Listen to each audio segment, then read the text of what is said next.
করলা ভাজিতে এই একটা উপকরণ বেশি যোগ করার কারণে করলা ভাজির স্বাদ কিন্তু অনেক গুণ বেড়ে যায়। আর কি সেই উপকরণ সেটা দেখার জন্য সম্পূর্ণ ভিডিওটি অবশ্যই দেখতে হবে। এইভাবে করে করলা ভাজি করলে কিন্তু করলা ভাজি একটু তিতা লাগবে না, আর অনেক অনেক মজার হয় করলা ভাজি। তো অবশ্যই আমার রেসিপিটি সম্পূর্ণ দেখার অনুরোধ রইল। আশা করছি আপনাদের কাছে অনেক বেশি ভালো লাগবে। ভালো লাগলে প্লিজ আমার ভিডিওটিতে একটি লাইক করে দিবেন, আর চ্যানেলে নতুন হয়ে থাকলে আমার চ্যানেলটি সাবস্ক্রাইব করে দেওয়ার অনুরোধ রইল। তাহলে চলুন কিভাবে এই করলা ভাজিটি আমি করি সেই রেসিপিটি আপনাদের সাথে শেয়ার করা যাক। তো প্রথমেই ভাজির জন্য আমি এখানে 250 গ্রাম করলা কেটে ধুয়ে পরিষ্কার করে নিয়েছি। আর কাটার পর আমি করলার মাঝখানের যে সাদা অংশটা সেটা ফেলে দিয়েছি। এতে করে করলা ভাজি রান্না করার পর কিন্তু একদমই তিতা লাগবে না। তো এরপর আমি এখানে সামান্য একটু লবণ দিয়ে করলাগুলোকে আমি মেখে রাখবো প্রায় 10 থেকে 15 মিনিটের জন্য। এতে করে করলার তিতা ভাবটা কিন্তু অনেকটাই কমে যাবে, আর ভাজিটাও অনেক বেশি মুচমুচে হবে।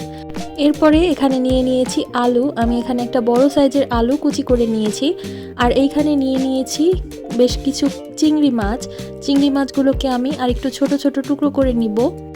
এবার চুলায় আমি একটা প্যান বসিয়ে দিয়েছি। প্যানের মধ্যে দিয়ে দিচ্ছি প্রায় 3 টেবিল চামচ পরিমাণ সয়াবিন তেল।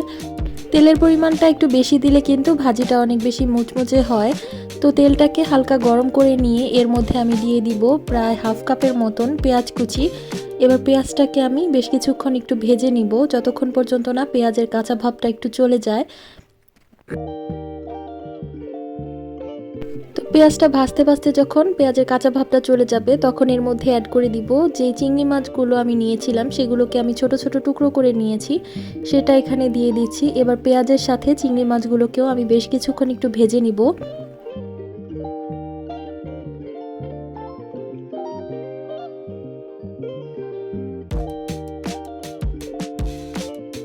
তো বেশ কিছুক্ষণ চিংড়ি মাছগুলোকে ভেজে নেওয়ার পর আমি এখানে অ্যাড করে দিচ্ছি প্রায় হাফ চা চামচের মতন হলুদের গুঁড়া।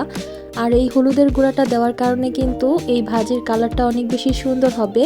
তবে হলুদের গুঁড়াটা তেলের মধ্যে বেশিক্ষণ ভাজা যাবে না, তাহলে কিন্তু তিতা হয়ে যাবে। তো এই পর্যায়ে আমি যেই করলাগুলো লবণ দিয়ে মেখে রেখেছিলাম সেগুলো দিয়ে দিচ্ছি, পানিটা ঝরিয়ে দিয়ে দিব।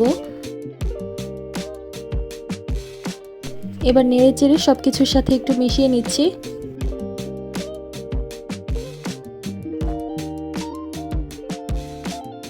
মিশিয়ে নেওয়া হয়ে গেলে এবার আগে থেকে কেটে রাখা আলুটা আমি এখানে অ্যাড করে দিব।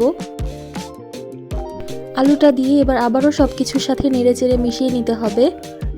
আর এই পর্যায়ে কিন্তু চুলার আঁচটা হাই হিটে থাকবে। চুলার আঁচ হাই হিটে রেখে বেশ কিছুক্ষণ আমি এগুলোকে ভেজে নিয়েছি।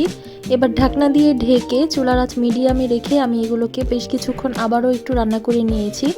এবার নেড়ে চেড়ে উল্টে পাল্টে দিচ্ছি। এবার এখানে অ্যাড করে দিচ্ছি বেশ কিছু কাঁচামরিচ। কাঁচামরিচগুলোকে আমি মাঝখান থেকে একটু চিড়ে দিয়েছি। এরপর দিয়ে দিলাম স্বাদমতো কিছুটা লবণ। যেহেতু আমি করলাটাকে লবণ দিয়ে মেখে রেখেছিলাম, তাই এই পর্যায়ে কিন্তু লবণটা একটু বুঝেই দিতে হবে। তো লবণটাকে আমি আবারও সব কিছুর সাথে একটু মিশিয়ে নিচ্ছি।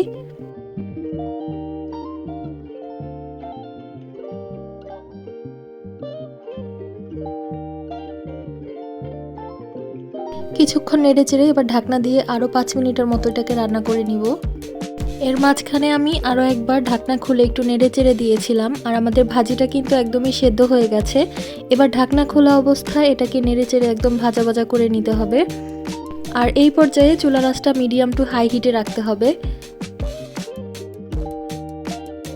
তো বেশ কিছুক্ষণ নাড়তে নাড়তে কিন্তু আমাদের ভাজিটা একদমই ভাজা ভাজা হয়ে গেছে, আর ভাজির কালারটাও কিন্তু একদমই চেঞ্জ হয়ে গেছে।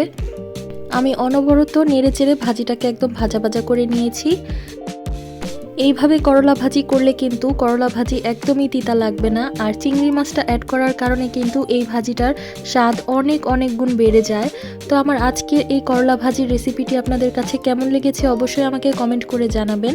যদি ভালো লেগে থাকে তাহলে অবশ্যই একটি লাইক করবেন, আর আমার চ্যানেলটি সাবস্ক্রাইব করে দিবেন।